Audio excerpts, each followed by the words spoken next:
특별히 오늘 은퇴하시는 권사님들이 8분 계시고요. 명예권사로 추대되시는 분이 11분 계십니다. 교회를 위해서 또 주님의 일을 위해서 지금까지 수고하시고 또 기도해 주시고 섬겨 주신 것 참으로 감사를 드립니다. 그리고 이렇게 온 교회와 성도들이 기쁨으로 함께 이 예식을 하면서 감사와 기쁨을 나누게 되어서 우리 성도들도 함께 또 감사를 드리고 함께 축복을 합니다. 오늘 이렇게 예식을 하는 것은 참으로 의미 있고 중요하고 기쁜 일입니다. 오늘 우리 교회 은퇴하시는 또 권사님, 명예권사로 추대되시는 우리 많은 또 우리 권사님들이 함께 지금 우리가 기쁨의 잔치를 하고 있습니다. 하나님께서 교회를 위하여 섬길 수 있도록 세상 가운데 주님께서 우리에게 믿음을 주셨고요. 예수님을 아는 그 은혜를 우리에게 허락해 주셨습니다. 주님의 일을 할 수 있는 특별한 기회를 우리 오늘 앉아 계신 은퇴하시는 권사님 또 명예권사로 추대되시는 우리 집사님들께 하나님께서 특별한 이런 은혜를 주셨습니다. 예수님을 믿어서 주님으로 영접하고 또 대봉교회 우리 좋은 교회에서 함께 신앙생활할 수 있도록 인도해 주셨습니다. 그리고 교회 안에서 각각 맡은 바 귀한 일을 할 수 있도록 사명과 직분을 주셨고 삶의 여건들을 허락해 주셨습니다. 지금까지 그 일을 감당할 수 있도록 건강을 주셨고요. 삶의 여러 가지 상황 가운데서도 우리에게 믿음을 주셔서 주의 일을 함께 할 수 있도록 그렇게 해주셨습니다. 하나님의 은혜요. 또한 우리 함께 주를 섬겼던 우리 많은 또 우리 성도들의 기도였고 또 오늘 이렇게 은퇴하시고 추대되시는 우리 모든 분들에게는 하나님께서 주시는 수고와 은혜의 그 열매를 우리에게 허락해 주셨습니다. 영광스럽게 은퇴하고 또 은퇴권사로 또 명예권사로 세워진 것은 참으로 축복되고 복 있는 일입니다. 하나님의 도우심과 은혜가 우리 가운데 있습니다. 그런데 우리가 기억해야 할 것이 하나 있습니다. 그것은 우리 모든 사람들의 본래 중요한 잔치는 아직 우리에게 예비되어 있다는 것입니다. 지금 오늘 이 잔치는 진짜 기쁨의 잔치, 그 앞서서 하는 이 예비 잔치인 것입니다. 우리가 기억할 것은 우리의 본 잔치는 지금이 아니라 하나님 앞에 설 때에 하나님의 나라에서 천국에서 우리에게 이루어지게 될 것입니다. 오늘 읽은 이 말씀에 보면 우리가 달란트 비유로 지금 알려진 그 비유 말씀을 읽었습니다. 교회와 성도들이라면 잘 알고 있는 이런 말씀입니다. 성경의 달란트 잔치는 그런데 무엇에 대해서 지금 말씀하고 있는지, 무엇에 대한 비유인지 우리에게 친절하게 말씀을 해주고 있습니다. 마태복음 25장에 보면 3가지 비유 이야기가 나와 있습니다. 달란트 잔치와 함께 2가지의 비유가 함께 나오고 있습니다. 그런데 25장을 시작하면서 이렇게 말씀을 해주고 있어요. 마태복음 25장 앞부분에 보면 이렇게 말씀합니다. 그때의 천국은 마치, 이렇게 시작하면서 3개의 비유 이야기가 그렇게 진행되고 있습니다. 성경은 친절합니다. 이 비유의 이야기들이 지금 무엇에 대해서 말씀하고 있는지를 분명하게 먼저 밝히고 있습니다. 그때의 천국은 마치, 이렇게 시작을 하고 있죠. 예수님께서 마지막 때에 다시 오실 때에, 인자가 다시 오실 때에 대해서 말씀하시면서 이것에 대한 비유로 3가지 비유를 얘기하고 있습니다. 그때에 이루어지는 하나님의 나라, 천국의 일은 이럴 것이다 라고 비유로 우리에게 말씀하신 것입니다. 마태복음 그러니 25장에 나오는 3가지 비유는 무엇에 대한 비유입니까? 천국에 대한 비유예요. 주님께서 다시 오실 때에, 성도들이 주 앞에 설 때에, 그때에 우리에게 일어나는 그 잔치, 그 이야기를 우리에게 얘기를 하고 있습니다. 이 3개의 비유 모두는 무엇으로 끝나냐 하면 기쁜 잔치로 끝나고 있어요. 믿음 안에서 충성스럽게 주를 맞이한 사람들은 이 잔치에 참여하게 되는 것입니다. 이 잔치는 기쁨의 잔치입니다. 세상의 그 어떤 잔치와도 비교할 수 없는 영광과 기쁨으로 가득한 잔치가 주님께서 오실 때에, 우리가 하나님 앞에 설 때에, 그때에 우리를 위하여 우리 안에서 이루어지는 잔치라는 것이에요. 더 이상 세상의 일로 염려하거나 근심할 일이 전혀 남지 않은 그런 기쁨의 잔치인 것입니다. 우리가 세상을 살면서 기쁜 일로 잔치할 때가 많습니다. 잔치의 주인공이 되기도 하고요. 때로는 다른 사람의 잔치에 이 참여자라고 그렇게 참여하기도 합니다. 그 잔치에도 기쁨이 있지만 그렇다고 해서 그 잔치가 세상의 모든 염려와 근심으로부터 완전하게 자유를 주는 그런 기쁨, 그런 잔치는 아니라는 것이요. 잔치집에서 뷔페 음식을 먹으면서도 그렇게 하면서도 머릿속에는 염려와 걱정이 들 때도 있어요. 물가 걱정, 자녀 걱정, 남의 집 결혼잔치에서 기쁨으로 축하를 하고 이제 피로연해서 식사를 하면서도 우리 집 자녀는 언제쯤 보낼까? 이런 생각, 이런 염려를 하기도 합니다. 그 잔치는 영원하지 않습니다. 시간이 되면 금세 정리되고 끝납니다. 다시 팍팍한 세상으로 돌아가서 살아가야 할 때가 많습니다. 요한복음에 보면 예수님께서 처음 이적을 행하신 일이 있는데 가나의 혼인잔치 일이었습니다.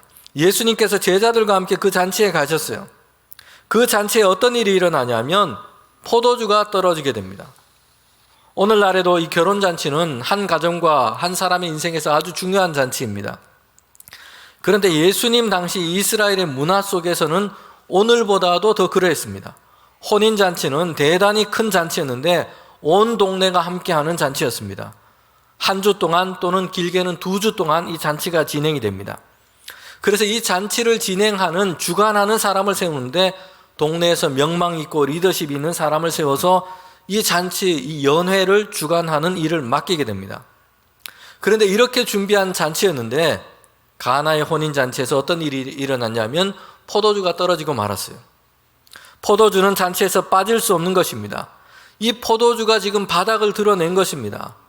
그러니 이제 그들이 준비한 이 잔치는 이제 끝장이 날 그런 상황이 되어버린 것이요. 잔치를 준비했으나 포도주가 떨어진 것이요. 이것을 알게 된 잔치를 주관하는 사람들, 주인들은 잔치의 기쁨을 지금 즐길 수 없게 된 겁니다. 어떻게 이 일을 수습해야 할까? 이런 생각으로 지금 머릿속이 막 복잡해지게 된 겁니다.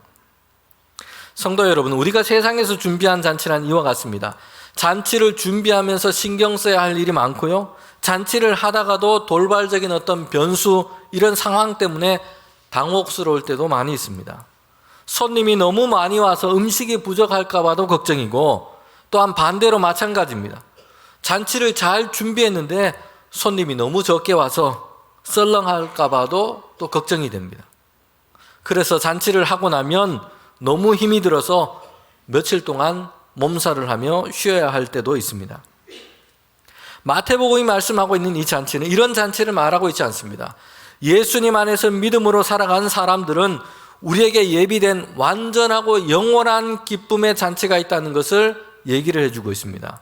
그 잔치는 주 안에 살다가 우리가 하나님 앞에 설 때에 우리에게 이루어지는 하나님의 나라의 잔치에 우리가 들어가게 되는 것이요. 이 땅에서 삶을 잔치하고 기뻐하는 날이 비록 다른 사람들보다 적은 이들도 있습니다. 가난하고 힘들고 어렵고 고달픈 인생을 살아가는 사람들도 있습니다. 그러나 주 안에 있는 자들에게는 영원한 기쁨과 영광의 잔치가 예비되어 있습니다. 오늘 은퇴 및 추대 예식을 하면서 우리가 함께 감사와 기쁨의 잔치를 합니다. 그럼에도 이것은 여러분 우리에게는 그냥 맛배기 잔치인 것입니다. 본 잔치는 기쁨과 즐거움과 모든 영광이 가득한 주 안에서 믿음으로 끝까지 살다가 하나님 앞에 서는 그날 하나님의 나라의 잔치가 우리에게 예비되어 있습니다. 그때는 인생 어디에서도 맛보지 못한 최고의 영광과 기쁨이 그 잔치 가운데 우리 가운데 주 안에서 있을 것입니다. 여러분 그렇다면 우리는 이 하나님의 나라 잔치를 기다리며 살아가고 있는데 그날을 어떻게 우리는 준비하고 살아가는가? 달란트 비유는 거기에 대해서 지금 얘기를 해주고 있습니다. 주인이 먼 나라로 이제 여행을 가기 전에 종들에게 돈을 나누어지게 됩니다. 금 5달란트, 또 2달란트, 1달란트를 이렇게 나눠줍니다. 그 소유를 종들에게 맡긴 것입니다. 각각 그 사람의 재능에 따라서 나눠 주신 것입니다. 여기에서는 공평의 문제를 제기하면서 그렇게 불평할 사람들도 있을 것 같아요. 특별히 1달란트 받은 이 종은 그러할 것 같습니다. 왜 누구는 5달란트를 주고 누구는 하나밖에 주지 않냐, 이런 생각이 드는 것이죠. 그런데 성경의 관점에 보면 주인이 불공평해서가 아니고요, 주인은 종들의 재능을, 특징을 잘 알고 있었기 때문에 그렇습니다. 그들에게 합당하게 나누어 준 겁니다. 그러게 하나님께서 주신 것이면 나는 적게 받았다 불평할 것이 아니라 내게 적합하게 주신 것이에요. 그리고 이제 주인이 다시 오실 때까지 그 달란트를 가지고 잘 사는 것이 중요합니다. 이것이 하나님께서 우리에게 주신 이 땅에서의 인생입니다. 하나님께서 우리에게 맡겨주신 것이 있습니다. 하나님이 허락하신 인생을 우리는 사는 것입니다.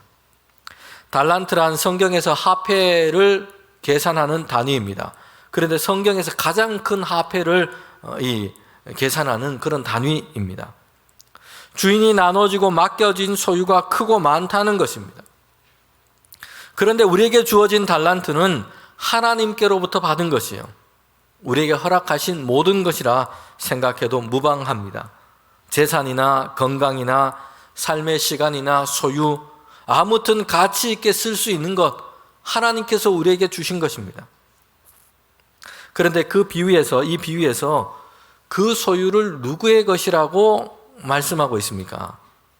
여러분, 종들이 만들어낸 것이 아니고요, 종들이 노력해서 생산해낸 것이 아니에요. 주인이 그들에게 나누어 주신 것입니다. 마태복음 25장 14절에 보면 이렇게 말씀하고 있죠. 또 어떤 사람이 타국에 갈 때에 그 종들을 불러서 자기 소유를 맡김과 같으니, 이 말씀에 보면 분명합니다. 맡김이에요. 주인이 종들에게 그 주인의 소유를 나누어 주는 것이에요. 그리고 맡기신 것입니다. 맡겼다는 것은 그것을 다시 찾을 때가 있다는 것을 의미합니다. 맡기셨다는 것은 그 소유가 주인에게 있다는 것을, 소유권이 주인에게 있다는 것을 말해주고 있습니다. 먼저 오늘 우리는 주인이 종들에게 맡기셨다라는 것을 우리는 꼭 기억해야 합니다. 종들의 것이 아니에요. 주인의 것입니다. 그것을 맡기신 것입니다. 종들은 스스로 그 소유에 대해서 주인 행세를 할 수가 없습니다. 맡은 존재일 뿐인 겁니다. 우리는 하나님께서 맡기셨는데 내 것이라고 주인 노릇할 때가 있습니다. 그렇게 생각하고 착각하면서 살아갈 때가 많아요. 하나님께서 우리에게 주신 것인데 맡겨주신 것입니다. 그런데 하나님의 이름은 지워버리고, 야, 이것은 내 것이다, 나의 소유권과 사용에 대한 모든 권한이 내게 있는 것처럼 생각하기 쉽다는 것이에요. 성도 여러분, 여기서 우리가 생각할 것이 있습니다. 우리는 맡은 자들이라는 것입니다. 우리가 받아든 것이 있습니다. 소유나 재물이나 인생의 시간이나 이것이 다 내 것이 아니고, 내가 주인이 아니고 우리 인생의 주인 되시는 하나님께서 내게 맡기신 것입니다. 맡김이라는 단어입니다. 여기서부터 우리는 그리스도 안에서 이 땅에서 참 신자로 살아가는 원리가 있습니다. 내 것이 아니고 하나님께서 맡기신 것이다 라는 것을 인정하는 것입니다. 그리고 내가 나의 주인됨을 내려놓아야 한다는 것이요, 하나님께서 우리에게 맡기신 것입니다. 그런데 달란트가 내 것이 아니고 주인이 맡겨주신 것이라는 생각은 분명한데, 여기에서 이제 달란트를 어떻게 사용할 것인가 라는 것이 결정적인 겁니다. 내 것이 아니고 주인이 맡기신 것, 우리의 마음과 생각에 합당하게 사용해야 하는데, 이것은 맡겨주신 주인의 뜻에 맞게끔 합당하게 이것을 사용해야 한다는 것입니다. 달란트가 속해 있는 그 주인의 뜻과 마음에 합당하게 쓰는 것입니다. 달란트 비유의 뒷이야기를 보면 이제 주인이 타국에 갔다가 되돌아오는데 예수님의 재림, 예수님의 다시 오심을 뜻합니다. 개인의 인생으로 봤을 때는 우리가 하나님 앞에 서게 되는 날을 뜻합니다. 그때 주인이 결산하신다는 거예요. 5달란트 받은 종은 5달란트를 더 남겨 가져왔습니다. 2달란트 받은 종도 2를 더 남겨서 가져왔어요. 그런데 비유 이야기에서 문제한 사람이 있어요. 1달란트 받은 종이었습니다. 1달란트 그대로 가지고 온 것입니다. 땅에 묻어 두었다가 주인에게 그대로 가져왔어요. 그러면서 이렇게 주인에게 얘기합니다. 마태복음 25장 24절 말씀입니다. 주인이여 당신은 굳은 사람이라 심지 않은 데서 거두고 해치지 않은 데서 모으는 줄을 내가 알았으므로 두려워하여 나가서 당신의 달란트를 땅에 감추어 두었나이다. 보소서 당신의 것을 가지셨나이다. 성도 여러분, 이 한 달란트 받은 종은 지금 이것이 자신의 것이 아니고 주인의 것이라는 것은 알았어요. 그런데 그 다음이 문제였습니다. 주인의 마음이 무엇인지, 주인의 생각이 어떠한지를 몰랐다는 것이요. 주인이 주신 그 달란트를 주인의 뜻에 맞게끔 잘 사용을 하지를 못했던 것입니다. 주인의 마음과 생각에는 전혀 관계없이 그냥 땅에만 묻어두었다가 그대로 주인에게 되돌려 준 것이요. 그는 주인에게 책망을 받게 됩니다. 그리고 잔치에 참여하지를 못하게 된 것입니다. 이에 반해서 5달란트와 2달란트 받은 종은 착하고 충성된 종이라고 칭찬을 받습니다. 단지 많이 남겼기 때문이 아니에요. 주인이 주신 그 달란트를 주인의 마음에 합당하게 사용했기 때문입니다. 그리고 주인이 베푸시는 그 기쁨의 잔치에 참여하게 된 것입니다. 오늘 은퇴와 또한 추대 예식은 저와 여러분 또 우리 지금 오늘 함께 기쁨의 잔치를 참여하는 모두에게 본 잔치가 아니라 예비 잔치입니다. 본 잔치는 하나님께서 우리를 부르시고 하나님 앞에 설 때에 준비될 것입니다. 시무에서는 은퇴하시지만 우리에게 주신 건강, 시간, 물질, 그 달란트를 남은 여생 동안도 하나님의 마음에 합당하게 기쁨으로 사용해서 착하고 충성된 하나님께 속한 삶을 살아가기를 원합니다. 그리고 하나님이 그 천국 잔치에 우리를 위하여 예비하신 그 잔치에 우리가 참여할 것을 기대하고 소망하면서 끝까지 그리스도 예수 안에서 믿음으로 복 있는 삶을 살아가는 우리 모두가 되기를 주님의 이름으로 축복합니다.